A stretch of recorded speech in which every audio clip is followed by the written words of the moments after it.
We turn now to a major anniversary for the United States Air Force. The military branch is celebrating its 75th year this month.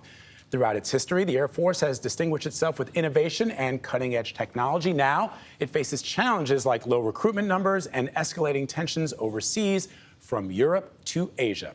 Frank Kendall was sworn in as Air Force Secretary in 2021. He is a West Point graduate and served as an Army officer for 11 years. Secretary Kendall, good morning. Good to see you.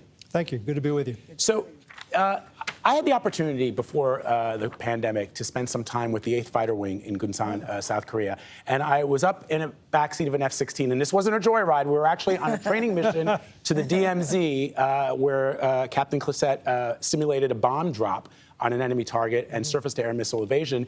And I just thought to myself, I remember thinking to myself, this is the cutting edge of the Air Force. And we could see the enemy from the cockpit. In this world that is changing right now, what does the future of air combat look like 20 years from now? We're working hard right now on the next generation of air dominance. The two premier aircraft we have in the inventory today as fighters are the F-35 and the F-22. The F-35 is the newer of the two. The F-22 has been around for a long time. We're moving to a replacement program for that, and we're well down the road on that. We're also introducing the idea of uncrewed combat aircraft, which would be under the control of a manned aircraft, but provide additional tactical capability and be managed by that manned aircraft, working together essentially as a family of systems. Mr. Secretary, I'd love to talk about recruitment for a second. We mentioned challenges. It's across all four branches of the military. And one of the issues is not only finding people who want to serve, but finding people who qualify to serve. Some of the Pentagon's own data suggests that more than 70% of 17 to 24-year-olds, young people in this country, do not meet the educational, psychological, or physical requirements. That's a national security issue, is it not? It is. The Air Force is meeting its recruiting goals for our active force. We're a little bit short this year on the Guard and Reserve, and we're doing a number of things to address that. Basically, the opportunity to serve in the military, particularly for me, the Air Force or the Space Force, is a tremendous opportunity, and we just need to communicate that to people. You get a chance to do interesting, exciting, and important work. You get to serve your country. You get to prepare yourself for a career either in the service or outside of it. In a very positive way. So we're actively upping our recruiting game. I was going to ask you what's your pitch, and you've just sort of laid out the pitch very nicely. I wasn't going to miss the opportunity. I find the pitch to be very, very compelling. I almost went to a service academy out of high school, but it does concern me looking at the number of young people who don't, even if they want to serve, they can't. I mean, how do you change that? We're making some modifications for where people are going to have jobs that aren't as physically demanding as some military jobs. Space Force, for example, is making some changes there.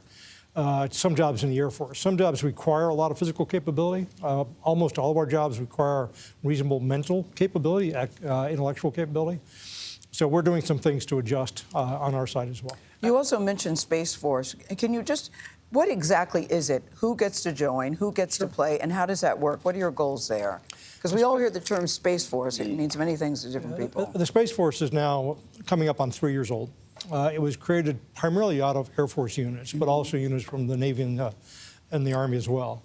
It's a relatively small service. It's similar in some ways to the Marine Corps being part of the Department of the Navy, and that the Space Force is part of the Department of the Air Force. How many people in Space Force would you say? Active duty, it's about 8,500. So it's relatively small, but it's very important. The mission is critical to our national security.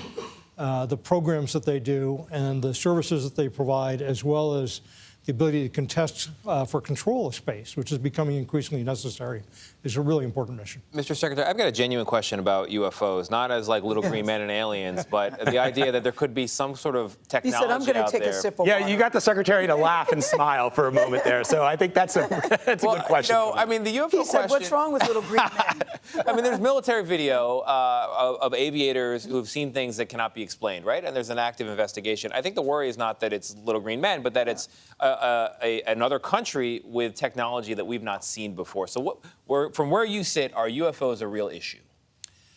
To be quite honest, not for me.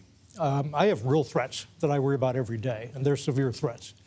I'm aware of, I don't have direct responsibility for investigating these phenomena, I've looked at the reports, I've seen what's been there. There are things that we haven't been able to explain, but I think that the important thing for us to do is do some real technical investigation of what they are and try to resolve these. I'm curious about what you really do worry about. You said it's not a worry for you. What do you really worry about as you sit here today with us? China, China, China. I came back into government after being out for 15 years in 2010.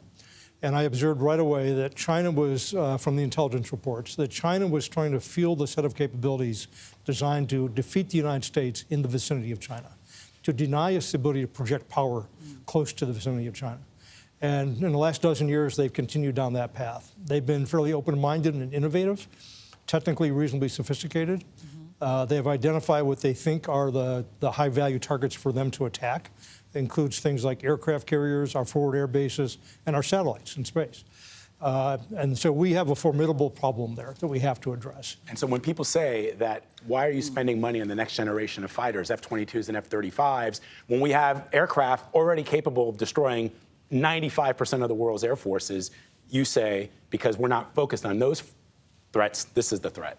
The pacing challenge, as we call it, is China, and it's because of their military modernization program. They have the resources, they have the strategic intent, they have the capability and the scale to basically contest the United States' dominance. We've been very comfortable with our position of dominance since the first Gulf War. Too comfortable, frankly.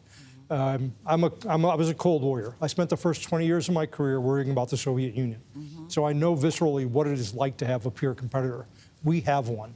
And if I were to characterize China today, I'd say it is more severe of a competitor than the Soviet Union was. In 1983, you're saying. You celebrate your 75th anniversary. You're still new to the job. You like it? I love the job. I've got a great leadership team. I've got a very important mission that everybody's dedicated to and performing very well at. It's a very professional organization. I'm delighted to have the opportunity to lead. Secretary Kendall, congratulations on 75 years. The Air Force, not you personally, but the Force itself. And it is a great option for young people. You can get where you want to go by joining. Thank you. Thank you.